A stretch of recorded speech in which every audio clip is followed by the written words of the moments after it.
for a minute. Yeah, I was like, and then I was like, oh my God, this is really happening. And before I knew it was over, it was sad. This is crazy. This is so nuts. I'm Letitia Ferrer. And I'm Chris Alexander. And this is Totality Talks, the solar eclipse podcast. It just took my breath away, the whole thing. It's really cool that you can see the corona and you see the sun kind of spewing out from behind the moon.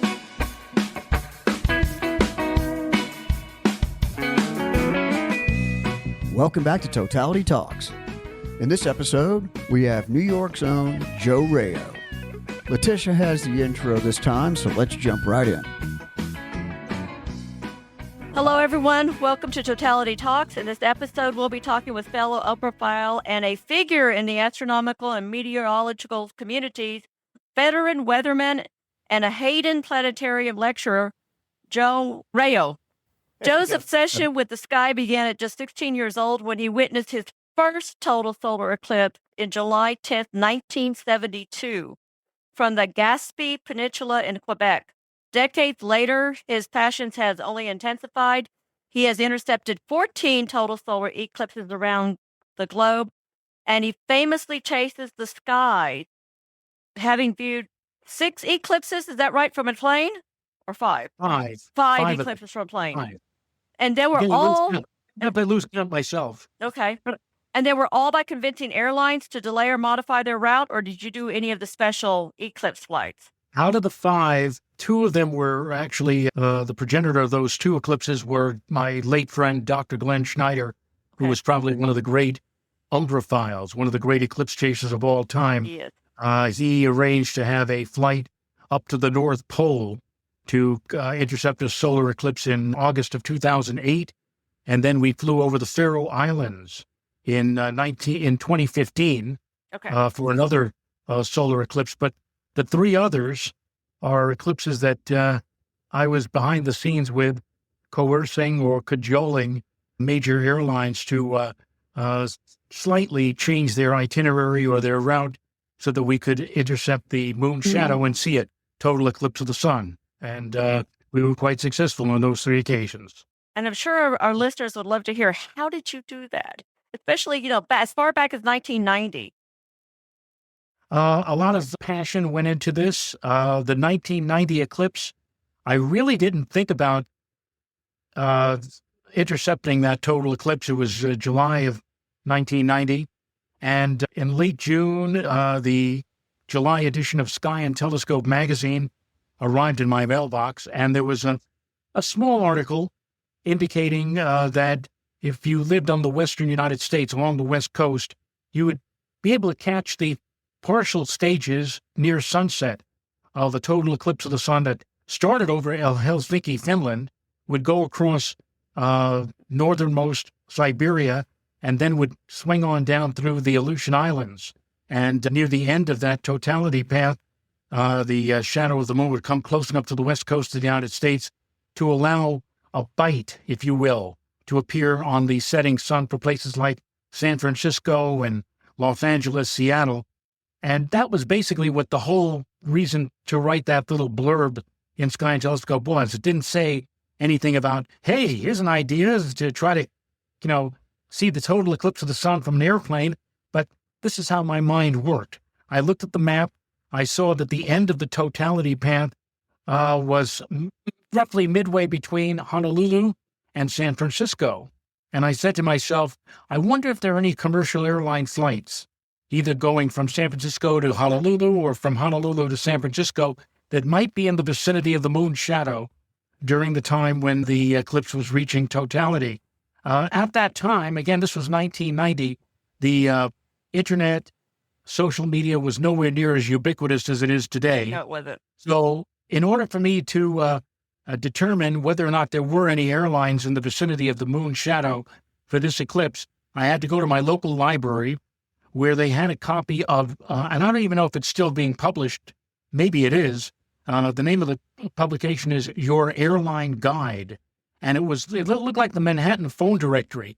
In that book, it had the schedules of every single flight that was Wow. taking place with every single carrier all around the world, right on straight through the entire year. And so I sat there in my library. I was living in Levittown, Long Island at the time, sat in my library and spent a couple of hours going down all of the tables and everything. And I finally came across this one airline, which does not exist anymore, I might add, American Transair. And they had a flight 403, that left Honolulu in the late afternoon of Saturday, July 21st. And from what I was able to determine, would be close to the shadow of the moon as it passed over the Pacific Ocean. One problem was, in order for them to intercept the eclipse, I would have to coerce them to delay the flight by 41 minutes. But if we managed to do that, and if they followed the track, and I sent all kinds of information to the flight service station at ATA, American Transair.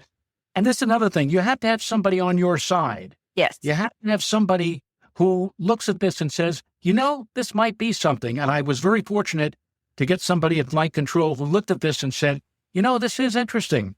And he said, well, I'll tell you what I'm going to do. I'm going to bounce this off the hierarchy here at the airline and see what they think. And if they show any positive reaction, we'll get back to you. And I thought when he said that to me, I thought it was like, don't call us, we'll call you kind of thing. And I didn't think much of it. I said, well, at least I gave it a shot. But lo and behold, like 2 or 3 days later, my phone rings and it's the same gentleman. His name was Mark DeHorty.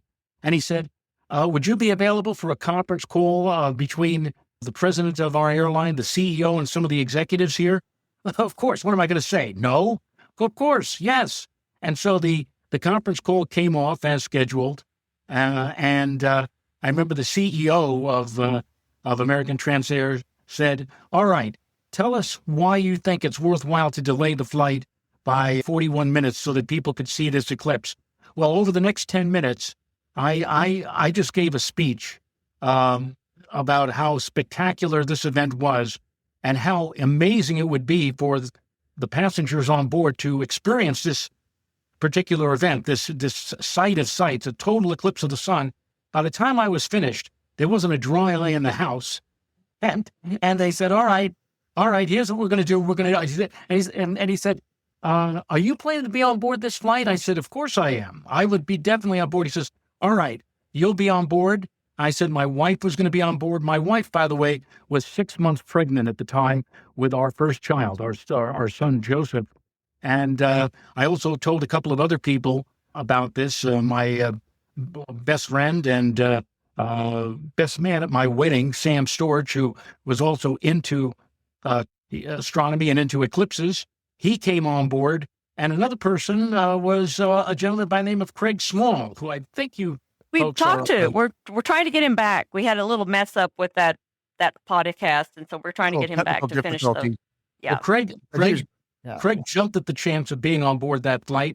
He brought along his lucky eclipse flag, which he brings to all of his eclipses that he travels. I think he's been to something like 35 or 40 eclipses, and every single time he's brought the flag, and every single time he's had clear weather.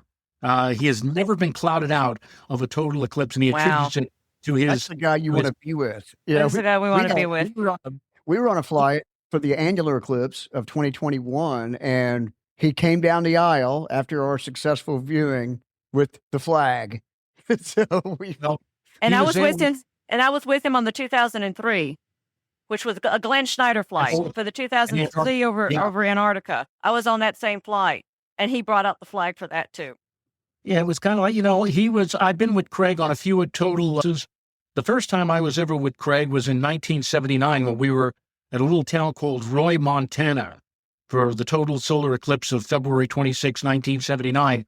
And all I could tell you is that after we saw the eclipse, here comes Craig. He takes his flag out, and he's walking around with it. And somebody yelled out, he says, turn it around like the Stanley Cup.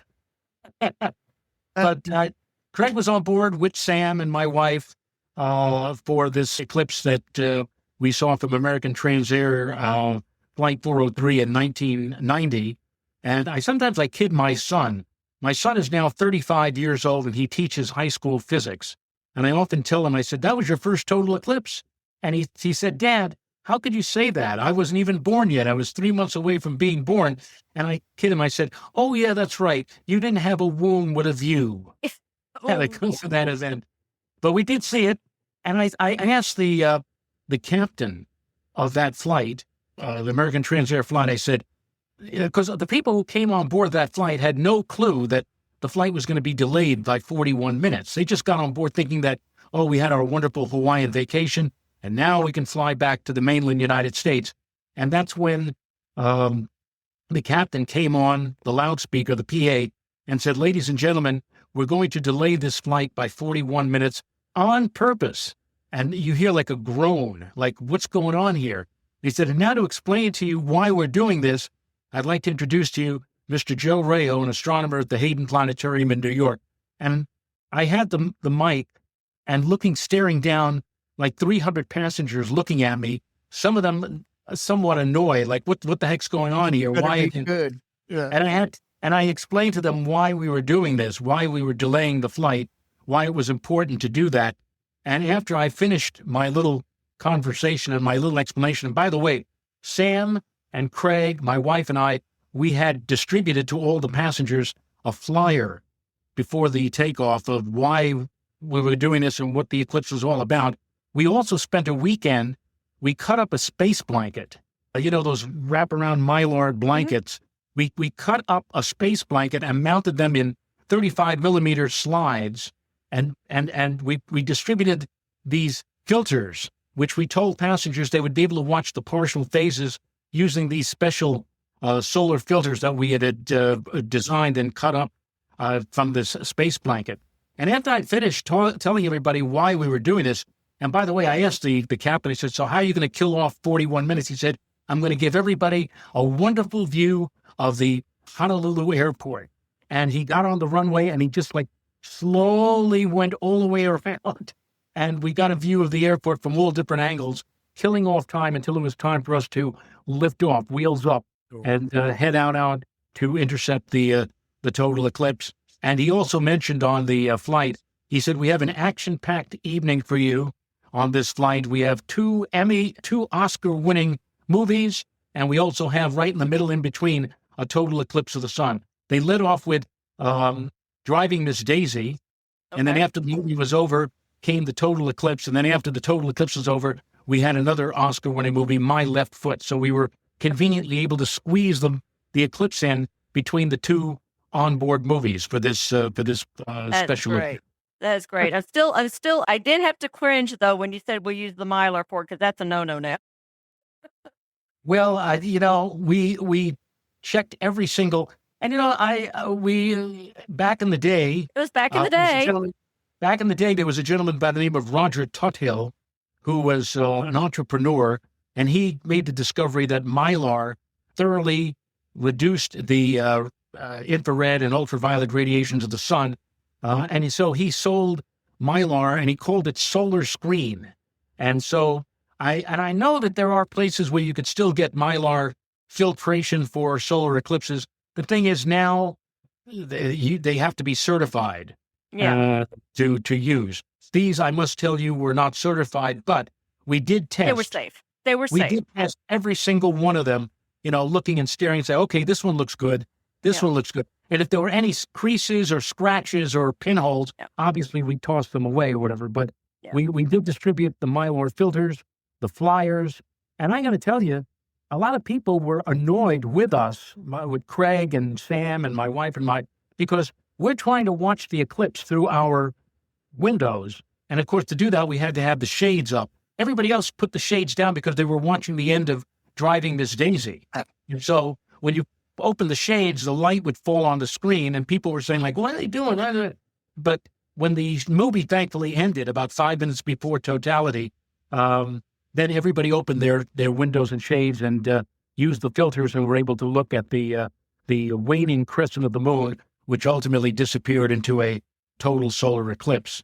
And afterwards, Sam later on told the captain of the flight about the fact that he wasn't interested at all in the movie Driving Miss Daisy. He said, I don't know where they were driving her. I don't care where they took her. I'm just happy that she got there in time for the total eclipse. Okay. That's a great story, especially the fact that, you just did that first step. That first step to do all the research and old school research, the library, everything else. And yes, I did that for my first eclipse too. I actually I did enough research that I found an article from Fred Espenak, and I carried it with me to my first eclipse in 1991. And that was literally my only map. And we couldn't even get into the eclipse path. Originally, we had to go to Puerto Vallarta. I couldn't get to La Paz. So I got to Puerto Vallarta, and then I showed the map to a van driver, and he took us there. It worked. His maps were always great. Well, the thing. Fred was indeed Mr. Eclipse. He was Mr. Eclipse. He was the master of eclipse calculations. Recently, for the 2024 eclipse, the so-called Great American or Great North American Eclipse that appeared from Mexico and Texas up to New England, I did a radio interview with somebody about how spectacular eclipses were. And at the end of the interview, the gentleman was running out of time, and he says, "Well, Joe, if nobody had told you, gave you this, or christened you as yet, let me be the first. You are certainly Mr. Eclipse." And I had to tell the guy, I said, "Hold it." I said, before we end this interview, I must tell you, while I'm appreciative of the title, that title belongs to one man and one man alone, Fred Espenak. And Fred indeed was Mr. Eclipse. And in fact, to this very day, Fred sadly passed away last year. But to this day, and I'm sure for years to come, all of his calculations are going to be used for expeditions and tours for future total solar eclipses. Absolutely. In fact, we just did a podcast with timeanddate.com. They're using his calculations to actually on their site for doing all the detailed information they provide on the solar eclipses. Right. Well, he was indeed Mr. Eclipse, and he got his knowledge through a gentleman in Belgium. Yes, and Jean Meeus. Jean Meeus. And Jean, who, like me, was actually a meteorologist for many years, but had a fancy for astronomical calculations, although his calculations, he went far beyond anybody else. And he wrote a number of different books on eclipses and astronomical calculations. And it was his book, Canon of Solar Eclipses, which I got as a Christmas gift from my mom when I was like 15 years old. And also at the time, pocket calculators were just coming into vogue. Mm-hmm.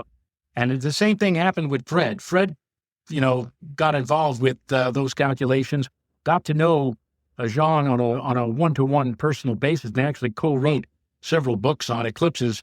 I also know Jean not quite as well as Fred did, but I think the eclipse community owes it all to Jean Meeus, who showed us the way to do it, to show us the way to do these calculations and provide us with a foothold or a foundation to making these eclipse calculations far, far in advance. Before Jean Meeus came along, we were relying on a book that was written in the late 19th century by a gentleman named Theodor Ritter von Oppolzer, who did all his calculations by hand. And those calculations were not as rigorous and certainly not as accurate as what Meeus and later Fred Espenak was providing using computers. And to give you some idea, Oppolzer had in his book, Canon de Finstinis, Canon of Eclipses, he had the path of the 2024 eclipse passing directly over New York City. And for years, whenever you read some astronomy books and texts from the middle part of the 20th century, they always would tell you the next eclipse in New York City will be on April 8, 2024. Wrong. It was not the case. The map was not quite precise as what you would like to have. And even up until the early 70s, the former chairman of the Hayden Planetarium, Franklin Brandley, wrote a children's book. And he wrote near the end of the book that if you live in New York City, a big day will come your way on April 28, 2024, when you'll be able to see a total eclipse of the sun.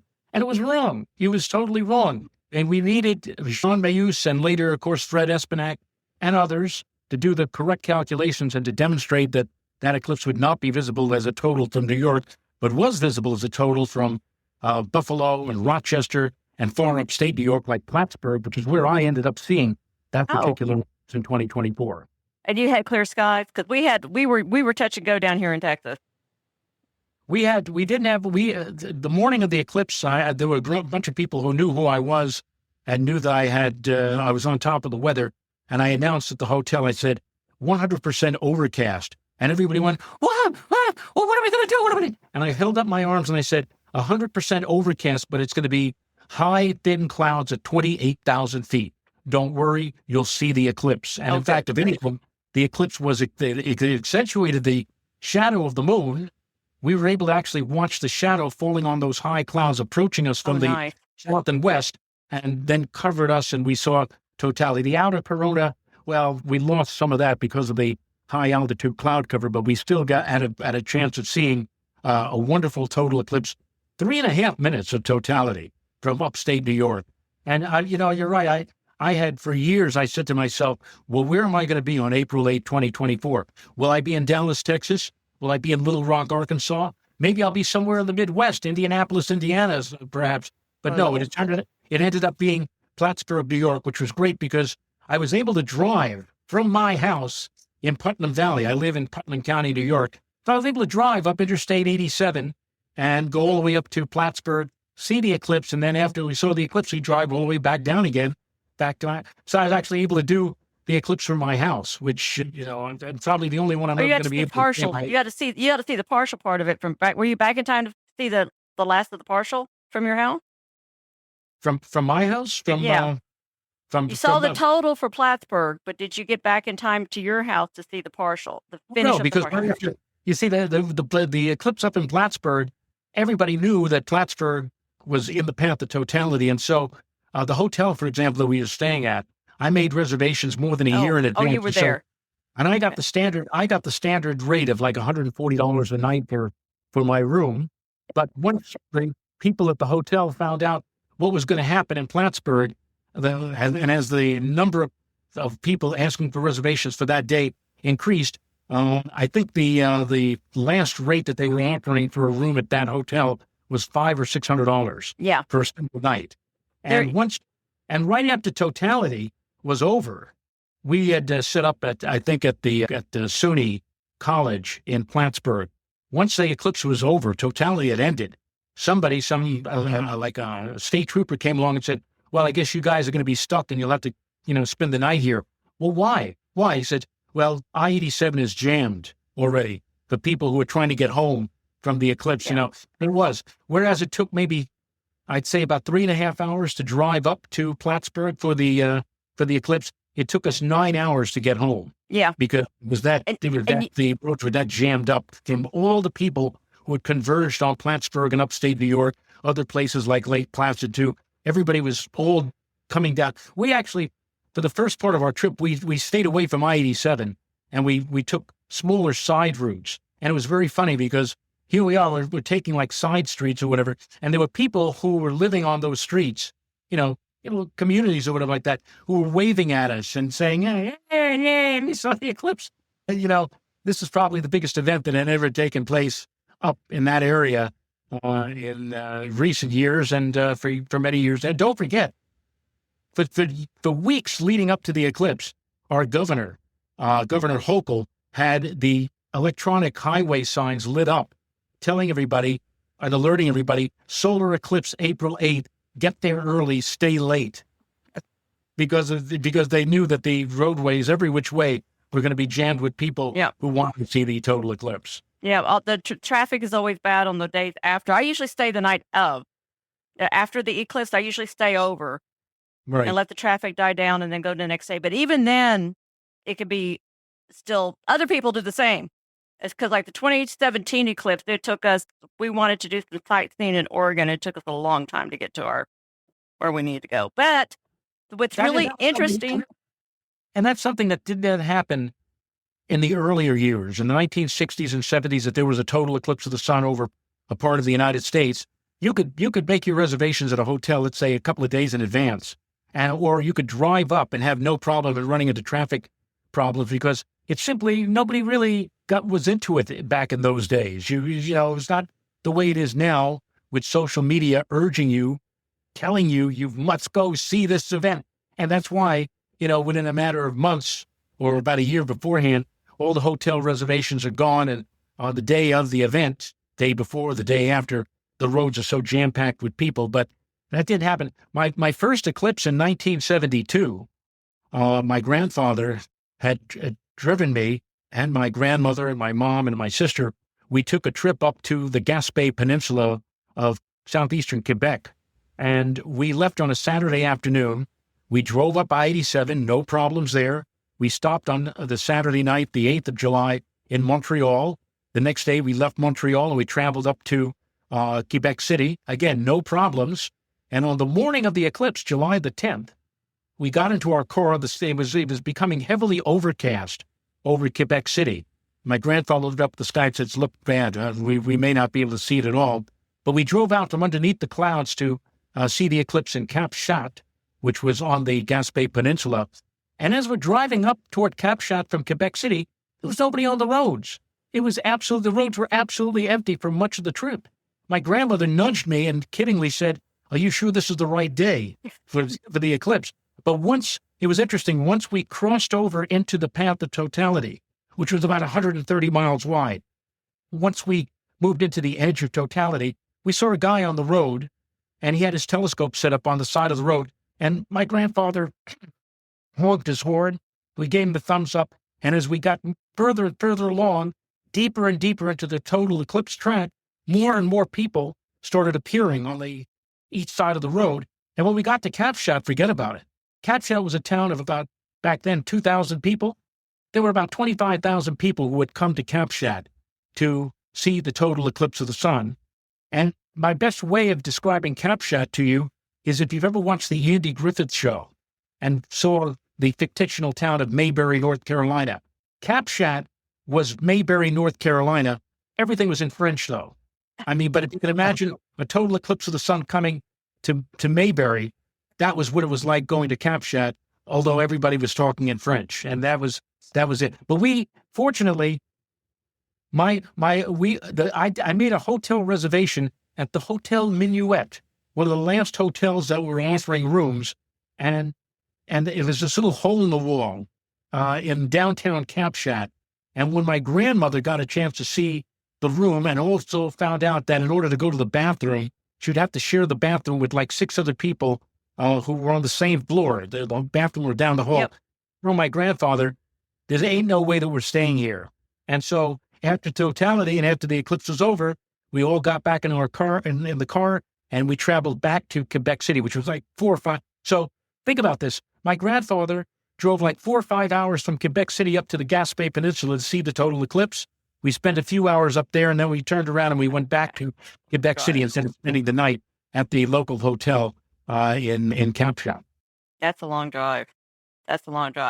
So the reason I gotten your eclipses wrong, I think you need to update eclipse chasers, because they had you at 14 and 12.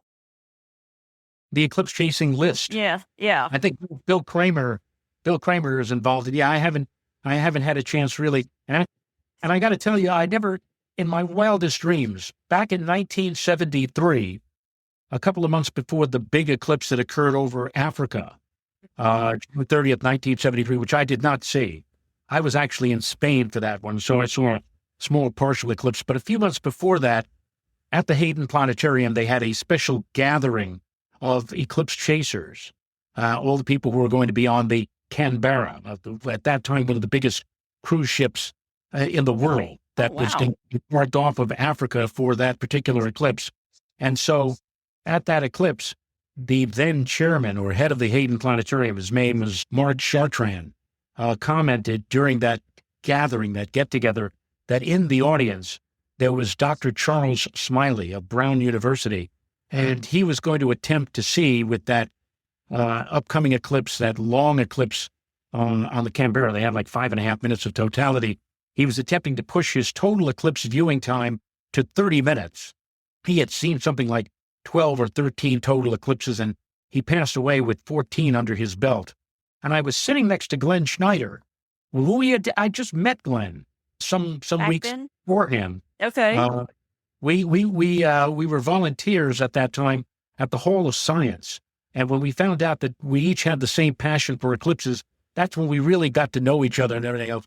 But when Dr. Chartrand said, we were honored to have Dr. Smiley here, he's seen like 12 or 13 eclipses, and he's going to attempt to push his total eclipse viewing time to over 30 minutes. That's when Glenn leaned over to me and he said, well, I'm done. I'm going to leave Smiley in his dust. He said, I'm going to see every total eclipse of the sun that takes place for the rest of my life. And sure enough, Glenn saw, I think, like 35 eclipses. Yeah. He held to his word and did that. But in 1973, he had only seen 2 or 3. And I leaned over to Glenn and I said, if I can see half as many as Dr. Smiley has seen, I'll be happy, which meant I was thinking that maybe I might see in my life 6 or 7. Well, here is the number now, 14.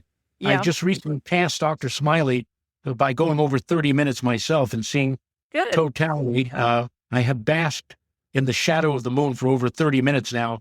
I'm hoping that before I leave this world of ours, that I will go to see 20. 20 is my magic number. This upcoming eclipse in August will be number 15 for me. And like I said, I'm hoping that I'll be able to extend that to a few more eclipses and make it 20. And I'm already a very happy camper. I've seen far more than I've ever expected to see, but not only just from the ground, but again, by land, by sea, by air. It's been an amazing time in chasing these things all around the world. Yeah, Chris and I are in the Glenn Schneider camp. Yeah. But you have a big one coming up, this very next one here in a few weeks. That is your first exeligmos eclipse, your third Saros. Is this true? If you're into chasing eclipses, or if you're into eclipses, you know about the Saros cycle. You know that because of an unusual coincidence and combination of different cycles, that a solar eclipse or a lunar eclipse will recur on the surface of the Earth after 18 years, 10 or 11 and a third days. And that third of a day is important because the third of the day means that when the eclipse comes back and repeats itself, it will recur not in the same spot that it took place 18 years earlier, but on another spot, 1/3 of a rotation of the Earth, or 8 hours later. But after 3 Saroses, you go at 3 times 8, that's 24. 24 means that after 3 Saros cycles, you come to an eclipse that pretty much occurs over the same region of the world that occurred 54 years and 1 month earlier. It is called an exeligmos, Greek for the turning of the wheel. So if you have, so to speak, if you have managed to see 3 different Saros cycles in a row, when you go for the 4th Saros, you will be, again, turning the wheel, so to speak. You will be coming back more or less to the same region of the world, or the same region of the globe that you saw the first in the cycle 54 years earlier. And so I had written an article in the op-ed section of Sky and Telescope. They call it Focal Point. And I had mentioned how I had seen the first eclipse was by my grandparents.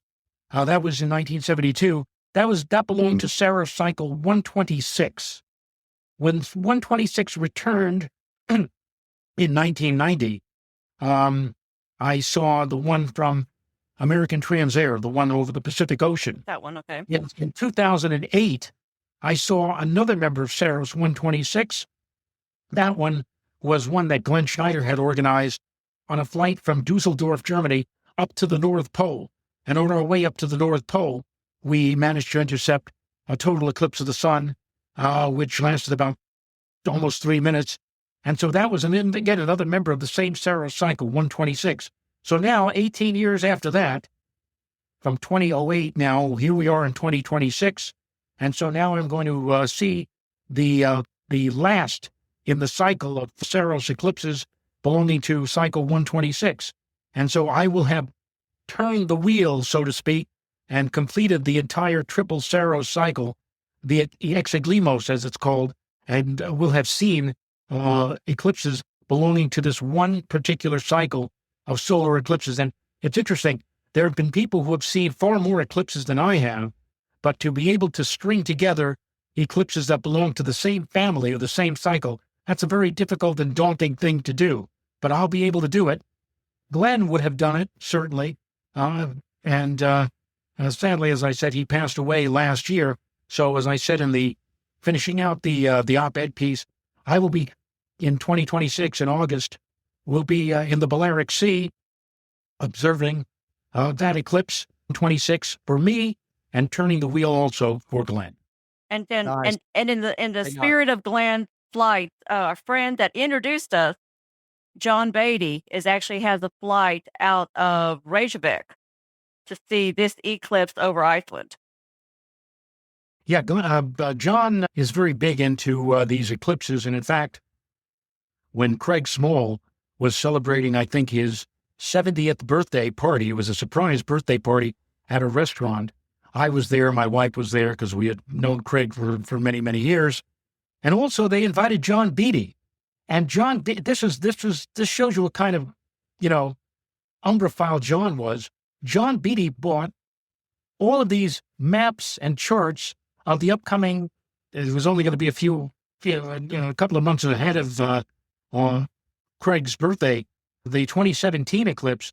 And he brought all of these maps that he put up on the wall here. Now, I have to tell you, most of the people who were at the party were not eclipse chasers. They just happened to be friends of Craig Small. And I said to John B., I said, what the heck are you doing? I mean, what do you do? Why did you do all of this? He said, well, maybe I might be interested, get people interested. I know so they might come. And I know that he would put together a flight to that eclipse in 2017.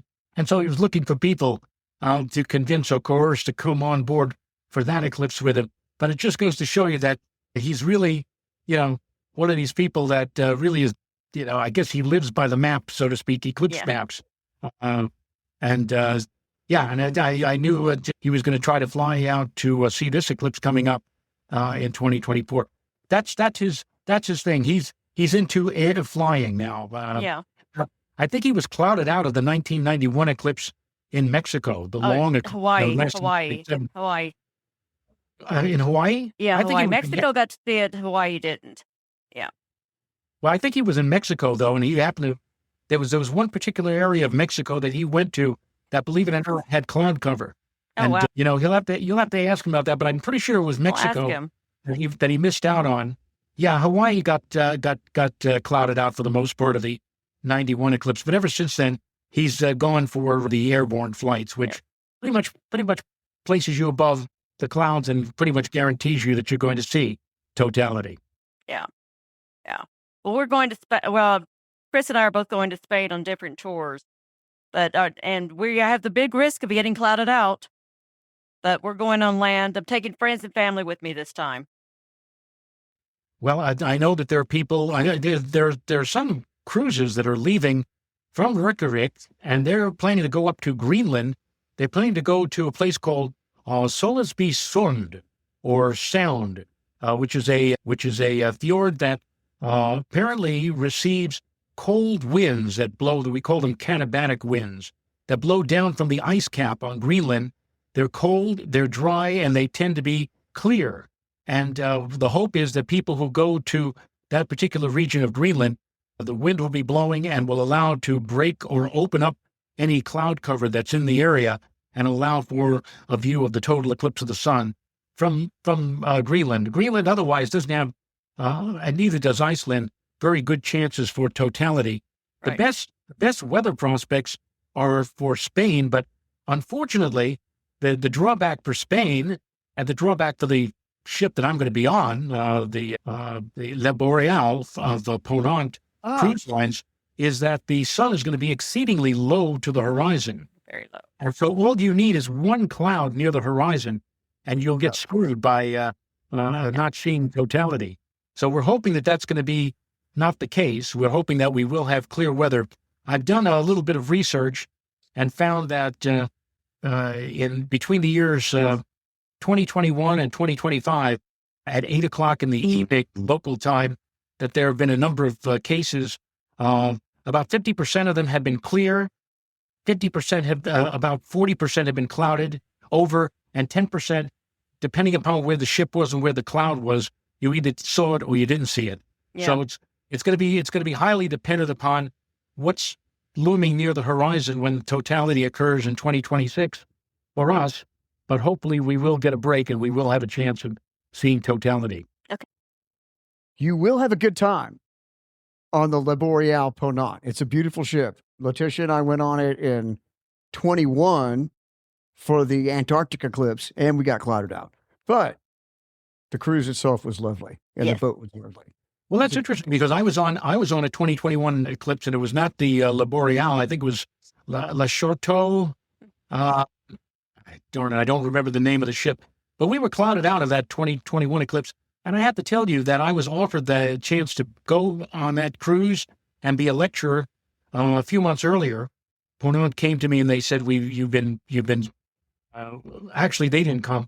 The person who offered it to me was a gentleman by the name of Rick Feinberg, the former editor-in-chief of Sky and Telescope, and a member of the AAS, the American Astronomical Society. We know Rick. And he said, Joe, what are you doing for the Antarctic eclipse? And I laughed at his face. I said, what, are you crazy? I'm not going to Antarctica. I said, it's going to be cloudy down there. Why would I spend all that time? And he told me, he said later on, he says, you're not looking at the big picture. The big picture is the eclipse, seeing the eclipse would be the icing on the cake. But the cake is the cruise. You're being offered 2 weeks to see a part of the world, an exotic area that you may never be offered again. And as it turned out, my wife and I, we did eventually go on the cruise. I did give talks on behalf of Ponant for that eclipse. And the bottom line of it is I must have did a good job because a year ago, Ponant came to me and they said, hey, we'd like to have you on board again for the 2026 eclipse. Are you interested? Of course I'm interested. I signed right on with that, and that's how we're ending up going with Ponant again in 2026. And P.S., I'm also going to be on board for their 2027 eclipse cruise near Gibraltar. Nice. And the 2028 cruise that they're offering, that's going to be off the Kimberley region of Australia. That's wonderful. Said to my wife the other day, I said, it's damn lucky that I didn't turn them down and I went on that Antarctic expedition because if I turned them down, I wouldn't have been offered all of these other eclipse cruises. And so here we are. I'm pretty much set now for the next 3 eclipses. That's awesome. That's awesome. That is really awesome. Wow. So you'll be seeing it's the one from Gibraltar, and then from Kimberley. Kimberley, is that West Coast or East Coast? Kimberley is on the northwest. If you look at a map of Australia, the eclipse track is going to track from northwest to southeast. It's going to cut Australia almost in half, diagonal. Right. From north to southeast, and it leaves Australia. It's going to leave Australia over Sydney. So Sydney is directly in the path of the total eclipse. But when Ponant asked me for my opinion as to where to put a ship for the Australian eclipse, I guess they were thinking, Sydney. But I said, no. Sydney has a tempestuous weather pattern. You could have a few great sunny days, but you could also have a few days cloudy, rainy weather. If you go to the Kimberley region, northwest coast of Australia, besides the fact that there isn't very much going on up there, it's out in the outback, so to speak. But the weather in that part of Australia at that time of the year, July, it's their winter season. They get only in the month of July maybe a few millimeters of rain, and with the mobility of the ship, there be any clouds in Australia in late July in that vicinity, we could certainly move whatever ship that Ponant is going to use to move out of the cloud cover and into clear weather. And that's going to also be a long eclipse. That's going to be over 5 minutes of totality. I know. It's going to be a great eclipse. Yeah. It's going to be longer than the one we saw in 2023. And Chris and I were in the Exmouth area, which is kind of in that region. But we saw the 2023, but that was only like a 59-second eclipse. For us, yeah. That was a hybrid eclipse. That was an annular total eclipse. No, it was a total. It was beautiful. Right. Where you were, it was in the total part of the eclipse track, but the entire it was a hybrid. It was a hybrid. It was a hybrid. Right. It started as an annular, then the shadow of the moon got close enough to scrape, so to speak, the surface of the Earth. And wherever you were, where it was scraping the Earth, you had a very narrow but also very short, relatively short period of totality. And then after that, the shadow moved off the surface of the Earth again, and it converted back to being an annular or ring eclipse. But you were in the zone where you had about, 60 seconds of totality. 60 seconds of totality. It was because, like you said, it was a very tight shadow. We got some really great corona effects. And There was prominences as well. prominences were And amazing. The chromosphere. The chromosphere was what amazed me, was seeing such a long, extended, and for a long period of time, relatively speaking, to the actual totality itself. It sounds very similar to the eclipse that I saw, again, on a cruise ship. I convinced, and this cruise line does not exist anymore, but it's the Regal Cruise Lines. And in 1999, August of 1999, everybody and his uncle was planning to see totality from Europe. The eclipse passed over a part of the UK. They also passed over France and Germany. In fact, before I proposed to my wife, who is German, her name is Renata, and I told my wife, I said, I will take you to that solar eclipse in 1999. We'll go to Stuttgart in Germany. I promised her a trip to Germany in 1999. But in the interim, after we got married in 1984, in the interim, I managed to coerce Regal Cruise Lines to position themselves for a view of that total eclipse, not anywhere in Europe, but actually in the Atlantic Ocean off the coast of Nova Scotia. The eclipse track began a couple of 100 miles off the coast of Nova Scotia. And so we actually sailed out of New York City and took a trek. It was a whale watching cruise. They spent 2 weeks whale watching in the Canadian Maritimes of Nova Scotia and Newfoundland, looking for whales and also puffins and other things. But when I explained to them that there was going to be a total eclipse of the sun that was going to occur right after sunrise from the vicinity of Nova Scotia, they said, wow, well, let's build that into the the regular itinerary of our cruise. And so I ended up going there, and I had to apologize to my wife. I said, I promised you Germany. I will take you someday to Germany. But this time around, we're not seeing Germany. We're going to go and watch the eclipse from off of Nova Scotia. They called it the Ship of Fools, by the way, because everybody said, what are they doing? They're going to go see a total eclipse of the sun off Nova Scotia in midsummer at sunrise? Everybody knows, and Jay Anderson, who is an eclipse expert in terms of meteorology, he pointed out, he said at that time of the year, it's usually cloudy and foggy along the maritime coast at sunrise for the month of August. And so everybody's saying this stuff. And who would go to see an eclipse at sunrise, which is almost going to certainly be clouded out? Guess what? It turned out to be perfectly clear. We had 50 seconds of the most beautiful totality that you ever saw. As you had mentioned, it was because it was 50 seconds, we had a beautiful chromospheric ring surrounding the black disk of the moon. And because the fact that the sun was only about a degree or two above the horizon, the moon illusion kicked in. You know how when the moon and the sun appear very, very large when they rise or they set? We had a gigantic corona, let me put it that way, sitting over the eastern horizon. And for 50 seconds, we had this view of totality. It was the most incredible view. And P.S., had we gone to Stuttgart in Germany or to England, it was cloudy, and in fact, in Stuttgart, it rained for the. But that's awesome. That's on my bucket list, is to see a sunrise eclipse. I've yet to see one. I've seen sunset. This one's going to be reversed. The one I'm seeing coming up in August, that's going to be a sunset eclipse. So you got them both now. I've seen sunset before. I've seen two sunsets, the 2002 and the 2010. So this will be my third sunset eclipse, but I do want to see a sunrise somewhere. It was amazing because the sun came up looking like lobster claws. Mm-hmm. It was already like 80% covered.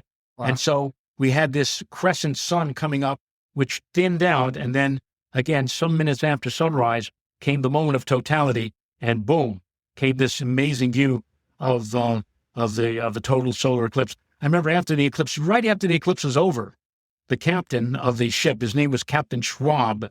The captain said, should I sound the horn? And I said, yeah, go ahead. And so right after totality, whoa.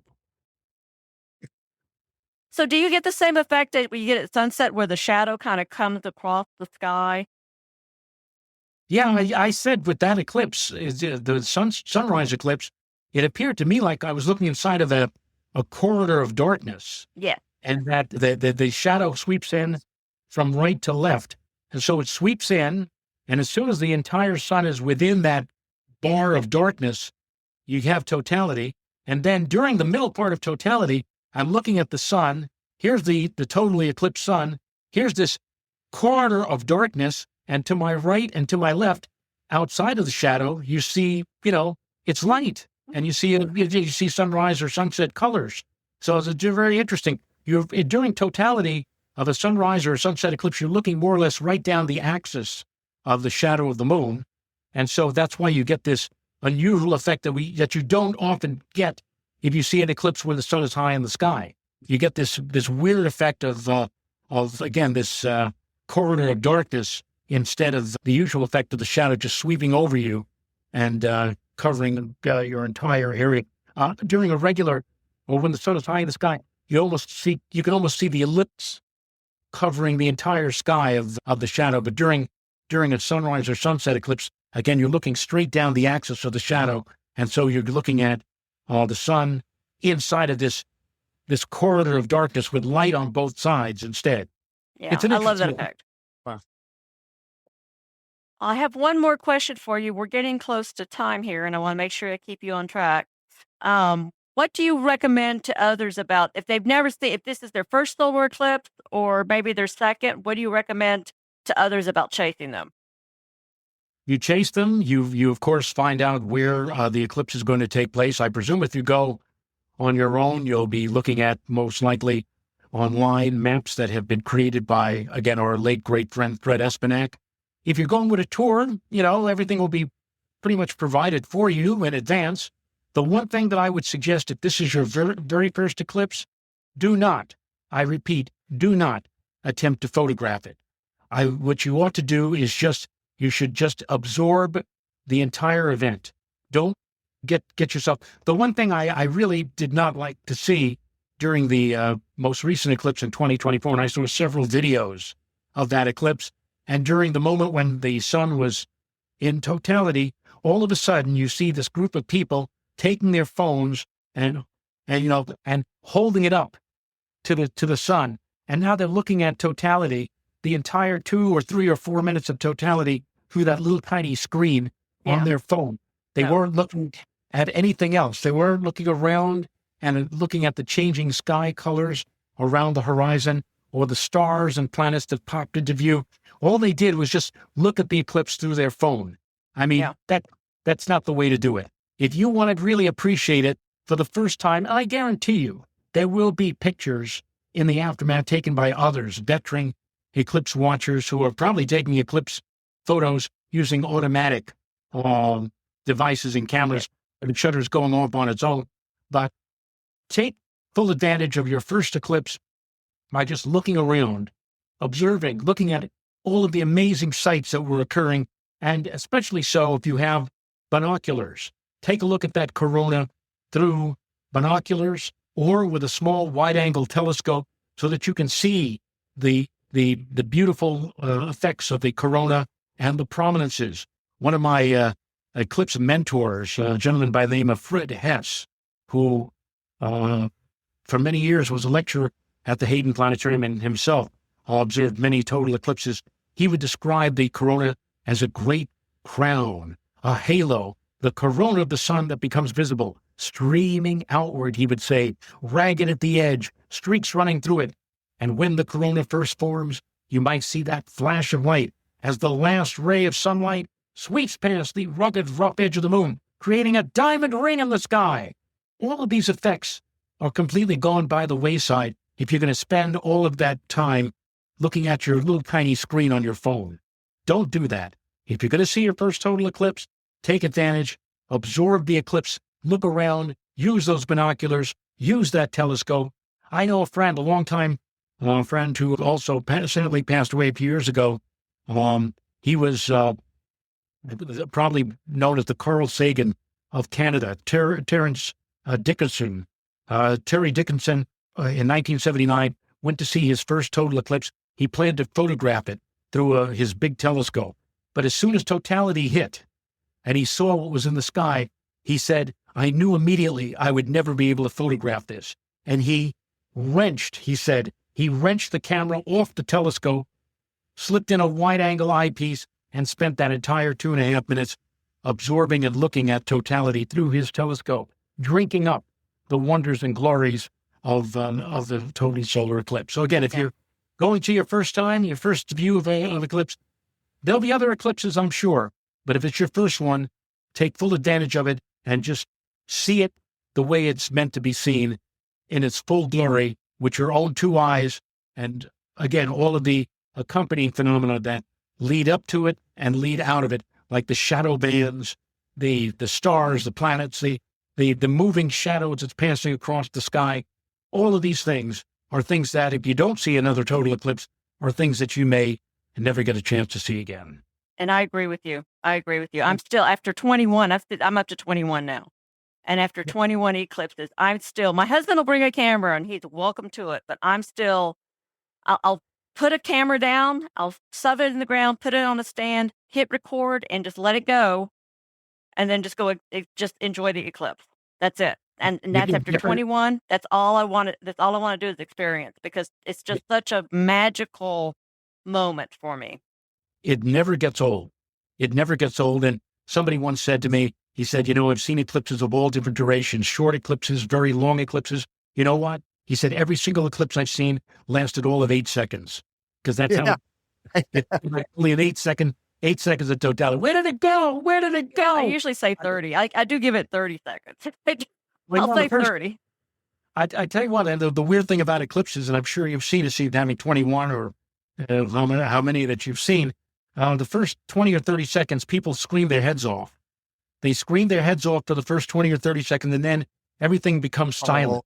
Everybody gets quiet, and everybody just looks. And then what you hear are murmurs of people saying, "Oh, look at that! Look at it! That's amazing!" And the clicks of the camera shutters and everything else. And then that builds again to a crescendo as the sun comes back out, marking the end of totality. I want to tell you one quick story, and it involves a cruise. My very first eclipse cruise in 1988. My wife and I, we were both meteorologists, and we were both working at the same company. And so we would start our day at like 5 o'clock in the morning. We'd come home at like 2 o'clock in the afternoon. This is 1988 BC, before children. We came home, and you sit back after, you relax. And one of the magazines that she used to read from was Better Homes and Garden. I opened up Better Homes and Garden, just flicking through, and I saw an ad for American Hawaii cruises. And I knew that in 1991, we were going to have the eclipse over the Hawaiian Islands. So I said to myself, I wonder if they're aware of that. And so the next day, I called up the corporate offices of American Hawaii Cruises, and I told them about the 1991 eclipse coming up 3 years hence. Right. And I said, you really ought to consider doing a cruise for that eclipse, because it's going to be a big event. It's going to be major. And the person on the other end of the line simply said, well, we don't need a total eclipse of the sun to get passengers to come on board. July is our high season. We always sell out a cruise. We appreciate you telling about that, but it's no big deal to us. It's not anything that we're really planning to do. So I said, okay, here's what I'm going to do. And I had just had a book published by Sky Publishing. It was called Your Guide to the Great Solar Eclipse of July 1991. I said, I'm going to send you a copy of this book. And it shows you, and I'll have maps showing how the eclipse will interact with Hawaii and all about how spectacular this event is. I'll just send you that book. You could look at it or whatever like that. And I said, oh, fine. Thank you very much. And I did that. I mailed the next day a copy of my book and a cover letter to American Hawaii Cruises. And then I forgot all about them. I never heard from them again for a full year. And then now here's 1989, and the phone rings, and it's American Hawaii Cruises. And the person I spoke with was a completely different person. She was the woman who was in charge of promotions. And she said, well, about the eclipse coming up in a couple of years, we've been getting phone calls. She said, now initially when we were getting phone calls, we would tell people we're not planning anything special for the eclipse. And they said, oh, you're not really? Then the phone calls started coming in and saying, you're not going to see the eclipse? You're not planning to do anything for the eclipse? Why? And now it's gotten to the point where when people call us, they ask us about the eclipse, they basically are saying we're idiots. He said, what are you? You're dumb. You're not doing anything. This is going to be one of the great eclipses of the century. It's happening right over Hawaii, and you're not planning to do anything about it? how stupid are you, whatever. And so he said, all of us had a meeting, and somebody remembered that you had sent us some information about it a year ago. And I'm looking at it, all this stuff right now. And the bottom line is, would you help us put together an eclipse cruise, a theme cruise for this eclipse? And I said, I'm in. I'm fine. If I can go on with my wife. And she said, well, I'm going to come to New York. And I said, oh, so you're coming to New York? He said, yes, we're going to meet with you. And we made arrangements to be at the Hayden Planetarium, where I used the Zeiss planetarium projector to demonstrate what an eclipse looked like in the sky, the Zeiss projector. And then I asked her, I said, so where are you staying in New York? She said, oh, the Waldorf Astoria Hotel. That's probably like top of the line hotel in New York. It is. I mean, you got to have that money. And I said to myself, if they got this money to send a woman to, to this meeting, to putting her up in the Waldorf, I said, well, I'm terribly sorry. And she said, what do you mean? He says, well, I'm already spoken for this eclipse. We're going to, and I said, Sky and Telescope had signed on. I'd signed on for an eclipse tour with them. And I said, and not just my wife, I said, my sister and my brother-in-laws, my wife's brothers. It's so Rob would go on that. I said, unless you can somehow manage to, convince me otherwise. And she looked at me and says, will 2 staterooms be on the cruise be good for you? Said, we'll pay for everything. The staterooms will fly you out there, everything, come back. He says, but we really need somebody like you as an expert to be on board on the cruise. And I said, okay. What I just told her was a total lie. I had nothing to do with any other tour at that point in line. Neither did my sister, neither did my wife's 2 brothers. But we ended up going on an eclipse cruise, myself, my wife, my sister, and my 2 brother-in-laws. And we had a fantastic time. And we put together a great cruise. We had, they asked me about who might be interested in coming on board. We got Fred Pohl, who was a very famous science fiction writer. Yes, I've read his book. We wanted to get Asimov, but Asimov said, I don't fly. Yeah. I don't fly to Hawaii. I don't do anything. So we had to get Fred Pohl, which was a great science fiction thing. We got 2 of the best astrophotographers who photographed the total eclipse of the sun and made the cover of Life magazine, Bob Little and George Keane. So we got them. And we also got on board our cruise, Michael Collins, who was the man who was in the command module for the Apollo 11. While Armstrong and Aldrin cavorted on the moon, Michael Collins, of course, went around the moon in the command module, and he was on board our theme cruise. And I got to know Mike Collins really well. In fact, the day before, I was worried about the weather. It didn't look like we were going to have clear weather, and I was like pulling my hair out. Mike Collins used to jog. Can you imagine? One of the 3 astronauts of Apollo 11, each morning, he used to jog around the promenade deck. And 1 mile around the promenade deck was, 4 times around the promenade deck was 1 mile on our ship. And when he saw me one morning, like, the weather doesn't look good, he said, come with me. He says, we're going to have breakfast. And I had breakfast with Mike Collins. And I'm saying to myself, as I'm sitting across from Mike Collins, I'm having breakfast with one of the 3 astronauts who went on to the first flight to land men on the moon. And he was a wonderful, wonderful person.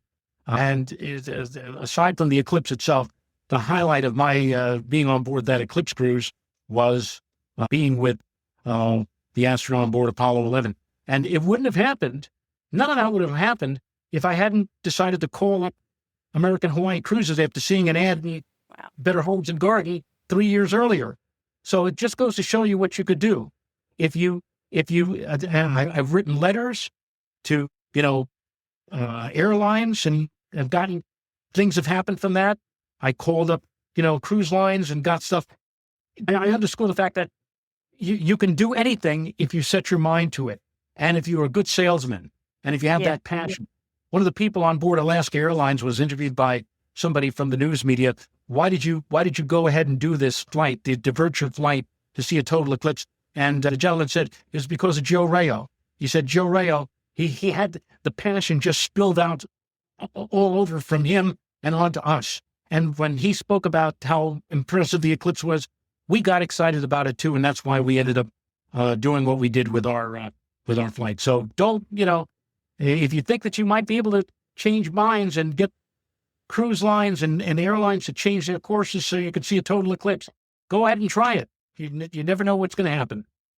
Well, thank you, Joe. Wow, that's Great close a there. great advice for first-time eclipse chasers. That's the best advice that we've heard from people. I've heard from people. And we know you need to go soon, but please don't leave. We need to stop the recording and make sure everything uploads. Yeah. So thank you so much for coming. It was fantastic. No problem. Thank you for asking me. And I've seen some of the people who you've already interviewed, and it's an honor to be added to that guest role. Thank you. Honor's ours. Great to have you. Thank you. Well, that's it for this episode of Totality Talks. Hope you enjoyed our chat with Joe. In the next episode, we have the co-author of the book Chasing Totality, Jared Coe. As always, clear skies.